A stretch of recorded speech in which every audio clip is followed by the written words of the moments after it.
A very good evening, gentlemen. I'm sure we all had quite a lovely and great day. All right, you're welcome to tonight's online session. I'm still your host, O.O. Stevens. And tonight we are going to be looking at the topic legal research in professional ethics and conduct. And in this legal research, we are going to be looking at some major and salient areas that are exam focused. First of all, let us look at the sources of Nigerian law. We have sources of Nigerian law. We have the received English law. We have the Nigerian legislation. We have the Nigerian case law. We have the customary law. And we have the Islamic law.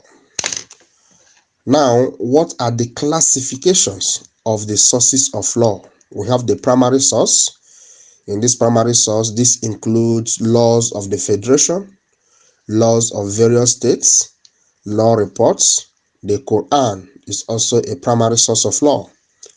We have the secondary source. Secondary source, this includes books and articles on the various areas of law and legal discourse. And we have the tertiary source. In tertiary source, you have various search or finding tools such as index and appendixes. So those are the tertiary sources of those are the tertiary sources of law. Now, what are the functions of legal research?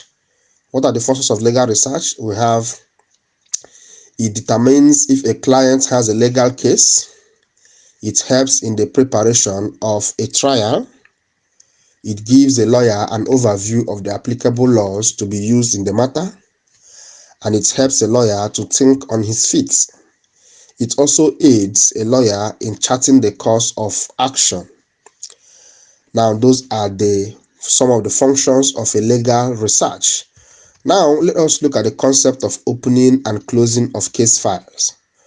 Opening and closing of case files. When we talk about opening of a case file, the implication is that when a client has approached you to give you a brief, it is very, very, very advised that when you have resolved and negotiated the necessary price for which you're going to render your service, you are expected to open a file for such a client. And such an open file shall contain the file number and particulars of the client, such as his full name, address, and other contact information. And the date such file was opened should also be contained the name of the court, the professional fees paid, and all what have you. Now, you need to know that a new file must be opened for each case.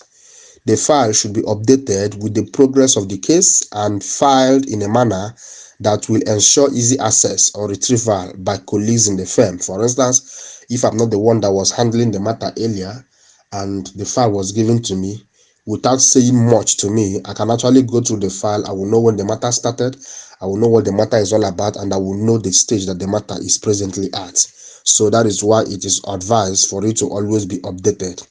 And every instruction received from clients should be confirmed in writing to avoid ambiguity.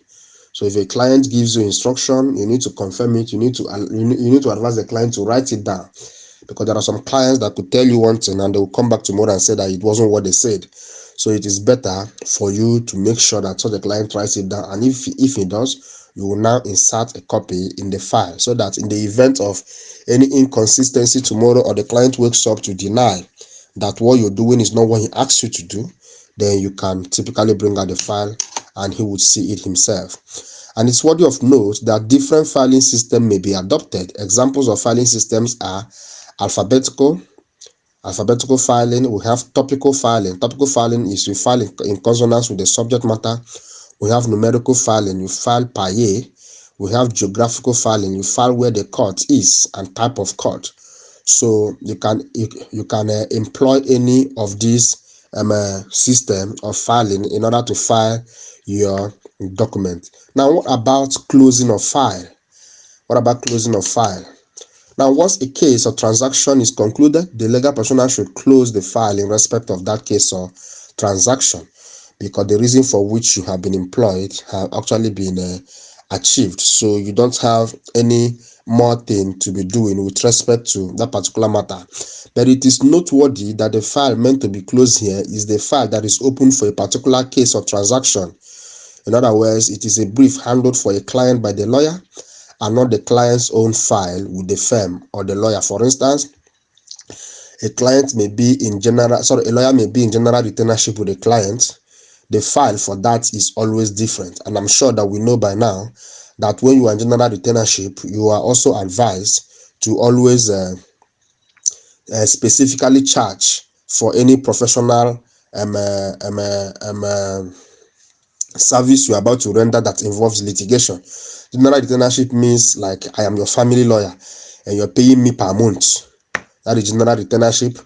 Then if in the event of I have any matter to handle for you in court, you also specifically or separately remunerate me for that specific matter.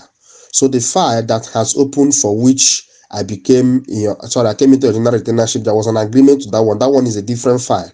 But that file that I opened when there was a litigation that came up, that particular file will be closed upon the handling of that litigation. So that is what we're talking about here. So closing of file here does not mean closing of the general file of such a client.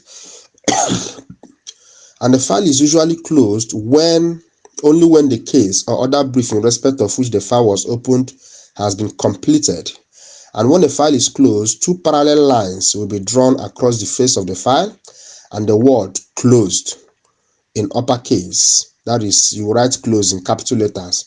It will be written in between the lines. And the file is then tied up with ribbons and placed in the file case. Case file would usually have the suit number and name of the parties to the suit or the subject matter of the file written on it for easy future identification and retrieval. So once a case file has actually been tied up and kept at a particular place, it is worthy of note that you're keeping it there for easy reference and retrieval. And such a file is then filed on the shelf or is kept in the cabinet or a separate room, if any, meant for closed files, otherwise called archive. So once a file has been closed, it will be removed from where files that are still being handled are kept, and it will now be kept in the archives. Now, at the closing of a file, the solicitor usually writes a letter to the client informing him of closing of his file and demand for his outstanding fees, if any. And such letters are usually accompanied with a bill of charges for any outstanding fees or a receipt for payments already made, as the case may be. Now, what about the custody of this file upon being closed? The case file and documents are generally the property of the client. So once you are done with handling somebody's matter, then you need to give him back his case file. But in practice, however, the files and documents are retained by the lawyer or law firm on behalf of the client, and the file or any document therein will be made available to the client whenever the need arises. Now, it is worthy of note that the original copies of documents given to the lawyer or law firm should be returned to the client, and acknowledgement of receipt thereof will be obtained from that client and retained by the lawyer. It is, however, a good practice for the lawyer to make and retain copies before returning the original documents. Now, what is now the length of period for files to be kept? There is no statutory prescribed requirement for the length of time within which a file or document should be kept by a lawyer or a law firm before they are destroyed. However, files and documents are usually kept for such length of time as the storage capacity and facilities available to counsel or firm can accommodate. So what this means is that it has been suggested that the length of time should be at least a year longer than the limitation period for a particular type of action or subject matter. What this means now is, for instance, now if you have 3 months to appeal against a judgment and you couldn't do such an appeal, there is a presumption that you may probably apply to court for extension of time. So a lawyer is always advised to leave the case file for 1 year after that period that you ought to have filed your appeal and you refuse to file, because there is no guarantee that once a matter is already handled by a court, that is the end of it, except it's the Supreme Court that handled the matter. But if not, such a matter can actually go on appeal. So you are advised to keep the case file for a further period of 1 year before you can dispose of it.